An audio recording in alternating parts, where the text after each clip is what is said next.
नमस्कार, इस बुलेटिन में आपका स्वागत है। मैं हूं आपके साथ रविंद्र सिंह। बढ़ते हैं खबरों में आगे। प्रदेश के मुख्यमंत्री पुष्कर सिंह धामी एक दिवसीय दौरे पर ऊधम सिंह नगर के रुद्रपुर पहुंचे, जहां सीएम ने नकल विरोधी कानून पर आयोजित हस्ताक्षर अभियान में छात्र छात्राओं के साथ संवाद किया। साथ ही विपक्ष पर युवाओं के कंधों पर सवार होकर राजनीति करने का बड़ा आरोप लगाया। इसके साथ ही नकल कानून का जिक्र करते हुए सीएम ने कहा कि देश में पहली बार प्रदेश में नकल के खिलाफ सबसे कड़ा कानून लागू किया गया है, जिसमें नकल कराने वालों को न केवल 10 वर्ष की सजा का प्रावधान किया गया है, बल्कि 1 करोड़ तक का जुर्माना भी लगाया जा सकता है। मेरा नाम रुचि बिस्ट है। मैं त्रोन कॉलेज से बीबीए कर रही हूँ और आज हम यहाँ आए हैं राधा स्वामी आश्रम में आए हैं। यहाँ पे सीएम साहब आए थे अभी। उन्होंने हमें बताया कि उन्होंने हमारे हित में मतलब जो युवा है, आजकल की जो जनरेशन है, उनके लिए जो भी हमारे पेपर लीक हो जाते थे उन सब के लिए एक स्ट्रिक्ट एक्शन लिया है कि अब जो पेपर है वो लीक नहीं होंगे और जो भी इस चीज़ में पकड़े जाएंगे उनको सख्त सजा होगी 10 साल की और जुर्माना होगा 1 करोड़। हमें संदेश मिला है कि भारत में 28 राज्य हैं, जिसमें से किसी भी मुख्यमंत्री ने ऐसा कदम नहीं उठाया। माननीय मुख्यमंत्री जी ने कदम उठाया। इसके कई कारण हैं, क्योंकि उनकी जो राजनीति में पहला जो उनका आगमन हुआ था वो भी एक छत्र नेता के रूप में हुआ और उन्होंने जो ये कदम उठाया है, इससे ये फायदा हमें देखने को मिलता है कि जो लोग इस तरह से नकल करके पास होते हैं तो ये आगे जाकर एक श्रृंखला बन जाती है, क्योंकि जब वो बड़े हो जाते हैं तो फिर वो भी इसी प्रकार के और लोग अपने पीछे तैयार करते हैं और फिर वो अपने मतलब एक ऐसी श्रृंखला बन जाती है। नकारात्मक जो है विचार फैलने पूरे देश में फैल रहा था और बहुत ही अच्छा है। और सबसे ज़्यादा मैं सराहना करूँगा उस चीज़ की कि जो उन्होंने सजा इसमें प्रस्ताव है कि उम्र कारावास का भी प्रस्ताव है और फिर लगभग 1 करोड़ धनराशि का लगभग जुर्माना भी है। चमोली के गैरसैंण में विधानसभा के बजट सत्र को लेकर जिला प्रशासन ने तैयारियां तेज कर दी हैं। आज मुख्य विकास अधिकारी डॉक्टर ललित नारायण मिश्र ने भराड़ीसैंण में सभी संबंधित अधिकारियों के साथ सत्र की तैयारियों को लेकर निरीक्षण करते हुए समीक्षा बैठक की। उन्होंने समय से सत्र की सभी व्यवस्थाएं सुनिश्चित करने के निर्देश दिए। आपको बता दें कि भराड़ीसैंण में 13 से 18 मार्च तक विधानसभा का बजट सत्र होना है। मुख्य विकास अधिकारी ने विधानसभा भवन में मुख्यमंत्री, मंत्री, विधानसभा अध्यक्ष और संसदीय मंत्री के कार्यालय और आवास व्यवस्थाओं का निरीक्षण करते हुए संबंधित अधिकारियों को आवश्यक दिशा निर्देश जारी किए। लोक निर्माण विभाग को सभी चिन्हित स्थानों पर बैरिकेटिंग्स, वॉच टावर, बैरियर की व्यवस्था भी सुनिश्चित करने के लिए कहा गया। वहीं बीएसएनएल को विधानसभा भवन, मीडिया सेंटर, पुलिस कंट्रोल के साथ ही दूसरे प्रमुख स्थानों पर वाईफाई और नेटवर्क की समुचित व्यवस्था सुनिश्चित करने को कहा गया है। जिला पूर्ति अधिकारी को सत्र के दौरान वीवीआईपी अधिकारी और कर्मचारियों के भोजन हेतु समुचित व्यवस्था करने के निर्देश दिए गए। कहा गया कि इसमें स्वयं सहायता समूह को भी शामिल किया जाना चाहिए। साथ ही परिसर में डेली उपयोग में आने वाले सामान की उपलब्धता हेतु 1-2 दुकानों की व्यवस्था भी की जाए। तहसील प्रशासन को गैरसैंण स्थित सरकारी और गैर सरकारी आवासों का अधिग्रहण करने, जरूरत के हिसाब से विभागों को आवंटित करने को कहा गया है। ड्यूटी कार्मिकों को पास जारी करने के निर्देश दिए गए हैं। इस दौरान मुख्य विकास अधिकारी ने हेलीपैड का भी निरीक्षण किया।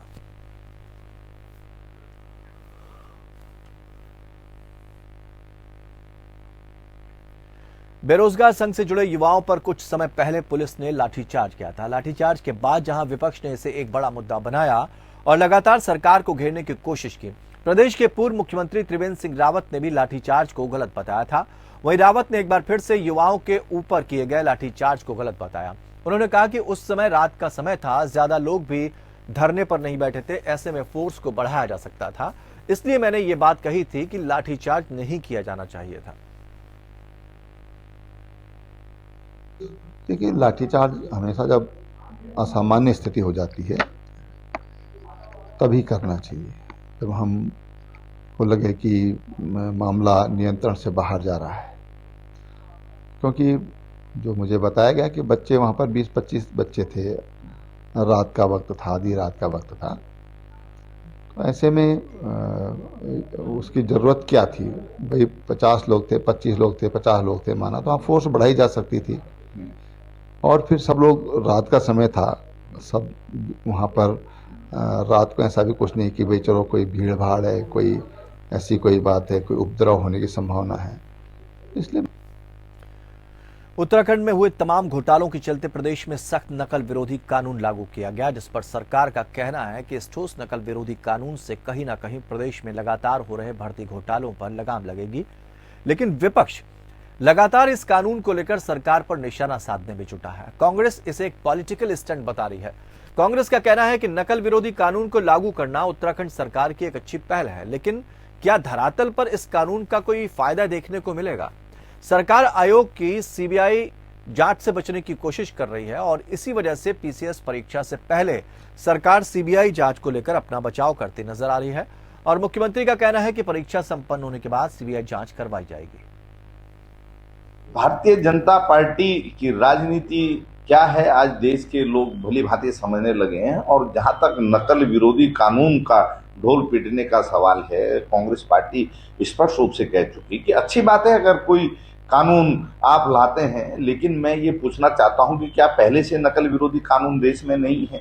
अगर नकल विरोधी कानून देश में नहीं है, प्रदेश में नहीं है, तो ये गिरफ्तारियां जो आपने कही हैं यूकेएसएससी में किस आधार पर हुई हैं या यूकेपीएससी में किस आधार पर हुई हैं? आप ठीक है कि कानून में कुछ संशोधन करना चाहते हैं तो वो बात अलग है, लेकिन देखा ये गया है कि कानून लाने से या कानून को कड़ा करने से ना तो नकल रुकती है ना कोई अपराध रुकता है। ये सरकार की मंशा और इच्छा शक्ति पर निर्भर करता है, आपके सिस्टम और पुलिस पर निर्भर करता है कि वो कितनी तत्परता से और कितनी इच्छा शक्ति से अपराध के खिलाफ कार्रवाई करती है। आपके प्रदेश के डीजीपी खुद कह चुके हैं कि अपराधियों के अंदर पुलिस का खौफ नहीं रहा है। तो आपकी सरकार किस तरीके से काम कर रही है ये प्रदेश की जनता और बेरोजगार भली भांति जानते हैं। विश्व प्रसिद्ध यमुनोत्री धाम के लिए जल्द ही रोप वे शुरू होने जा रहा है। इसके लिए पीपीपी मोड पर आज सरकार ने प्राइवेट कंपनी के साथ अनुबंध किया है। पर्यटन मंत्री सतपाल महाराज ने बताया कि रोप वे का पीपीपी मोड पर अनुबंध हो गया है और जल्द ही इसका काम शुरू हो जाएगा। रोप वे बनने से 5.5 किलोमीटर का सफर 15 मिनट में तय हो जाएगा। इस रोप वे में 500 लोग एक बार यमुनोत्री धाम पहुंच जाया करेंगे।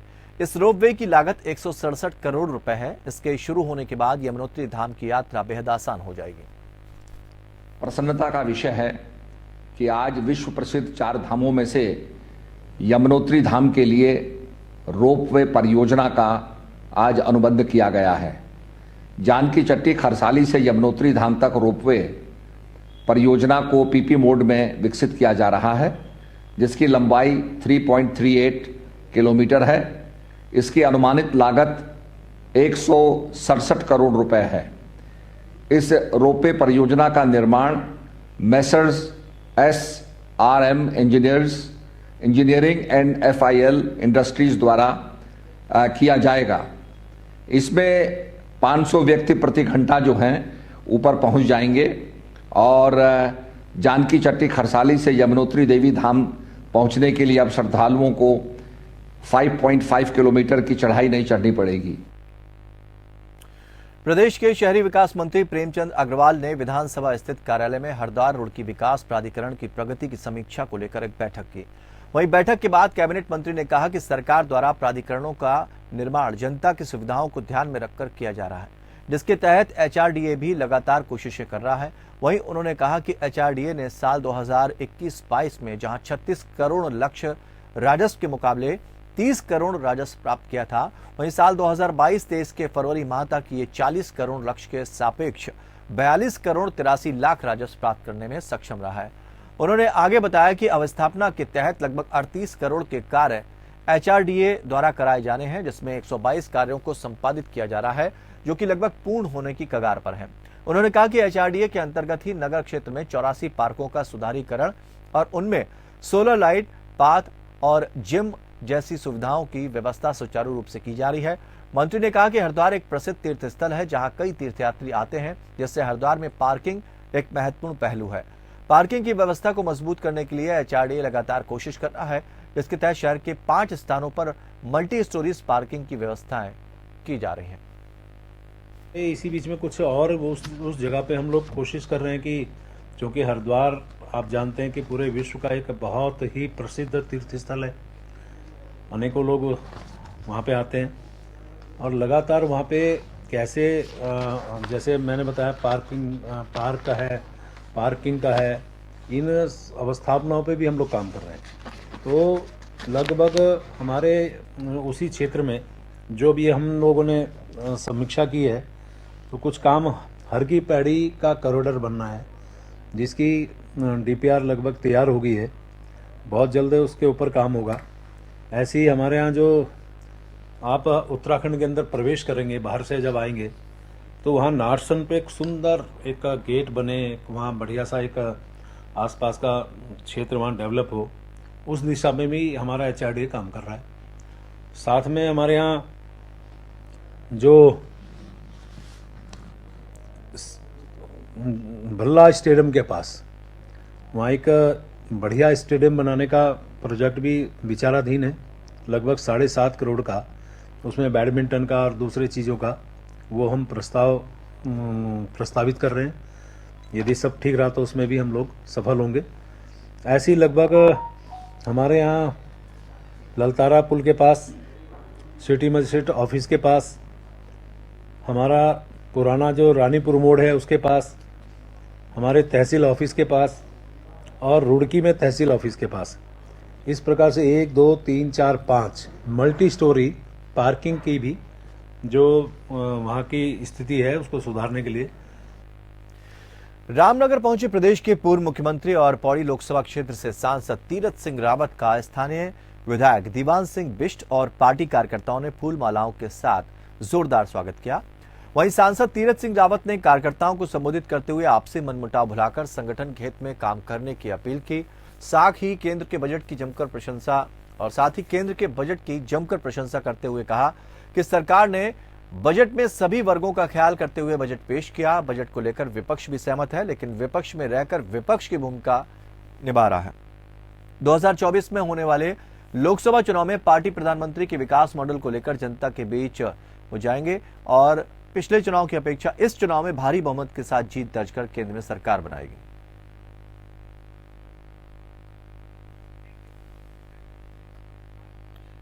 तुर्की में जिस तरह का भूकंप आया है उससे पूरी दुनिया दहशत में है। वहां पर कई हजार लोगों की मौत हो चुकी है।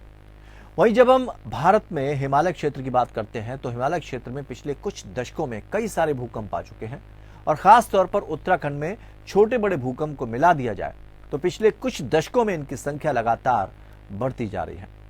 वहीं राष्ट्रीय भूभौतिक अनुसंधान संस्थान के वैज्ञानिक डॉक्टर एन पूर्णचंद्र राव ने कहा है कि उत्तराखंड में एक बड़ा भूकंप आ सकता है, जबकि वाडिया इंस्टीट्यूट के डायरेक्टर कलाचंद साई की माने तो छोटे भूकंप आने से यह नहीं कहा जा सकता कि बड़े भूकंप आएंगे ही नहीं, लेकिन इतना जरूर है कि बड़े भूकंप को कुछ हद तक टाला जा सकता है।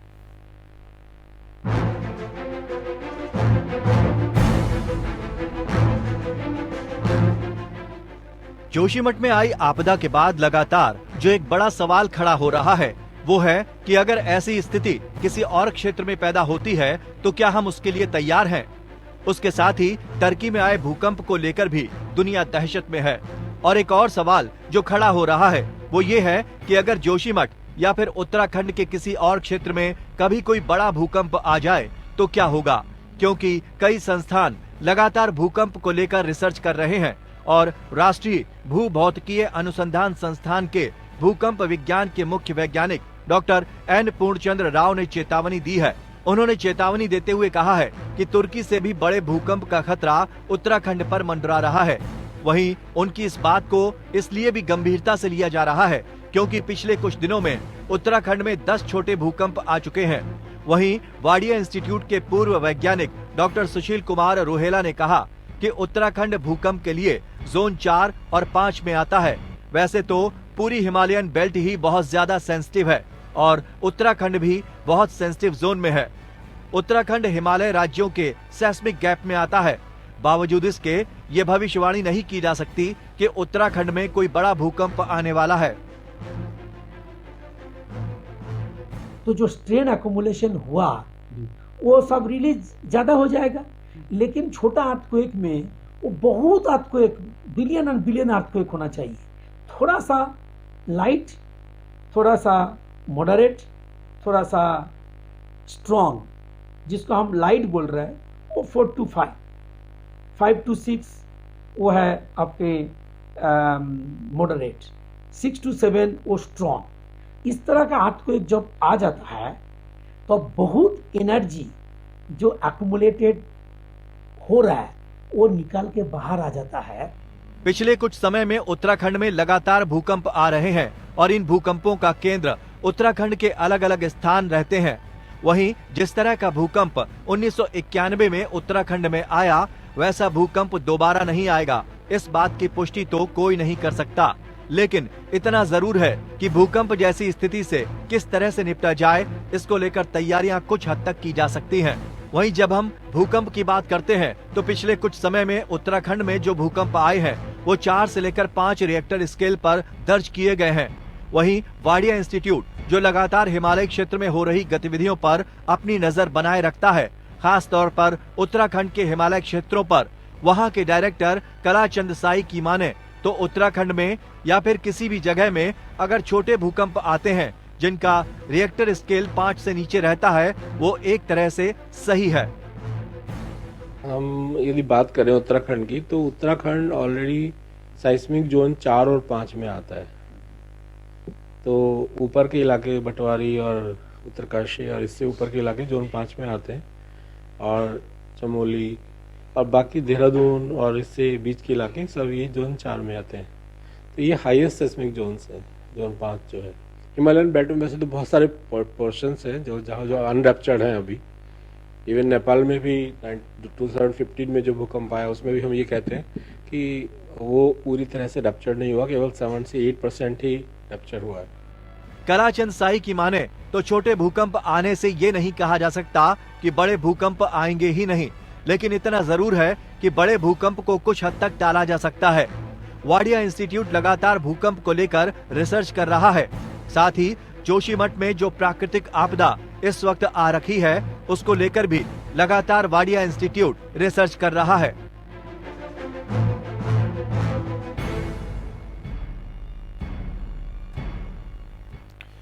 रामनगर सिंचाई विभाग में आजकल एक अलग पहल देखने को मिल रही है, जहां सिंचाई विभाग में अपनी समस्या लेकर आने वाले लोग समस्या का हल होते ही सिंचाई विभाग को खुशी में आभार पत्र दे रहे हैं, जिसमें सिंचाई विभाग के अधिकारियों के पास अब तक 100 से ज्यादा आभार पत्र आ चुके हैं, जिसमें जनता द्वारा लिखा गया है कि सिंचाई विभाग द्वारा उनकी समस्या का हल तुरंत ही कर दिया गया है। वहीं इस बारे में सिंचाई विभाग के अधिशासी अभियंता तरुण कुमार बंसल ने जानकारी दी। उन्होंने बताया कि जनता लंबे समय से सिंचाई, बाढ़ सुरक्षा जैसे मामले को लेकर परेशान थी। उन्होंने कहा कि जो बजट हमें मिलता है उससे जनता की समस्याओं का तेजी से निदान करने की कोशिश की जा रही है। उन्होंने बताया कि जो लोग हमारे काम से खुश हो रहे हैं वे आभार पत्र देकर जा रहे हैं। अधिशासी अभियंता ने बताया कि उनके द्वारा इसकी एक पत्रावली बनाई गई है, जिसमें अभी तक 100 से ज्यादा लोगों ने विभाग को आभार पत्र सौंपा है।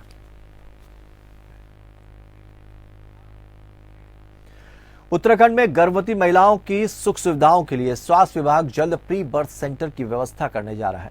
स्वास्थ्य सचिव डॉक्टर आर राजेश कुमार ने कहा है कि महिला कल्याण और बाल विकास विभाग द्वारा राज्य में चल रहे वन स्टॉप सेंटर को प्री बर्थिंग सेंटर के तौर पर चलाया जाएगा, जिसके लिए विभाग से अनुमति मिल चुकी है।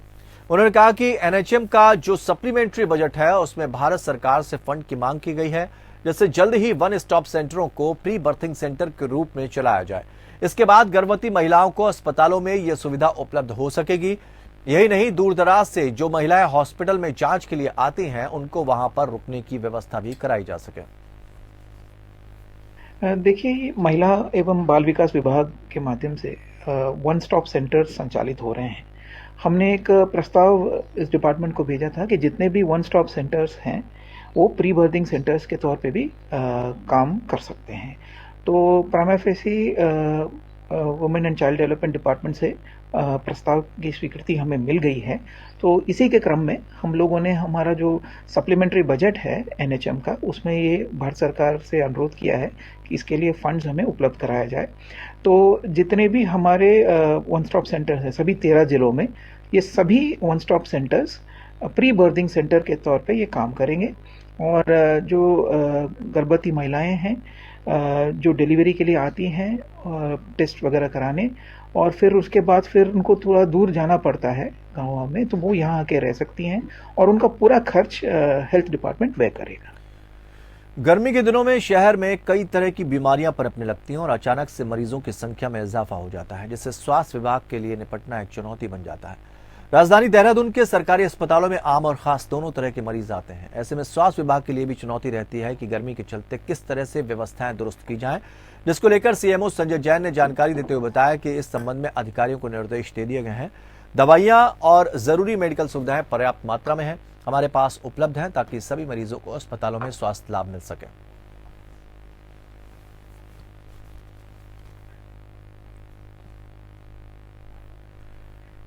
उत्तराखंड लोक सेवा आयोग प्रदेश में 16 केंद्रों पर पीसीएस मेंस की परीक्षा करा रहा है। परीक्षा के दौरान एग्जाम सेंटर के पास धारा 144 लागू है और छात्रों को कड़ी चेकिंग के बाद ही परीक्षा हॉल में प्रवेश करने दिया जाएगा।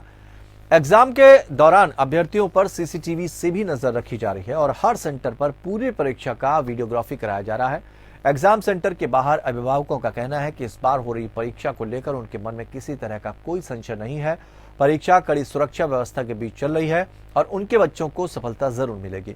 उत्तराखंड लोक सेवा आयोग के मुताबिक हरिद्वार, हल्द्वानी और देहरादून के 16 सेंटरों पर परीक्षा हो रही है। हरिद्वार में परीक्षा के लिए 5 सेंटर्स बनाए गए हैं, जिसमें 1716 छात्र छात्राएं परीक्षा दे रहे हैं। बात देहरादून की जाए तो 7 एग्जाम सेंटर पर 2213 छात्र छात्राएं परीक्षा दे रहे हैं। उधर कुमाऊं के लिए हल्द्वानी में 4 एग्जाम सेंटर बनाए गए हैं, जिसमें 1707 बच्चे परीक्षा दे रहे हैं। वहीं परीक्षा को देखते हुए पुलिस प्रशासन की टीमें भी अलर्ट पर हैं। प्रशासन ने अभ्यर्थियों को चेतावनी देते हुए कहा कि किसी भी गड़बड़ी पर तत्काल नए नकल विरोधी कानून के तहत सख्त कार्रवाई की जाएगी। आपको बता दें कि पीसीएस मुख्य परीक्षा 23 से 26 फरवरी के बीच होगी, जिसके लिए मुख्यमंत्री पुष्कर सिंह धामी के निर्देश पर रोडवेज बसों में अभ्यर्थी अपने सेंटर तक फ्री यात्रा कर सकेंगे।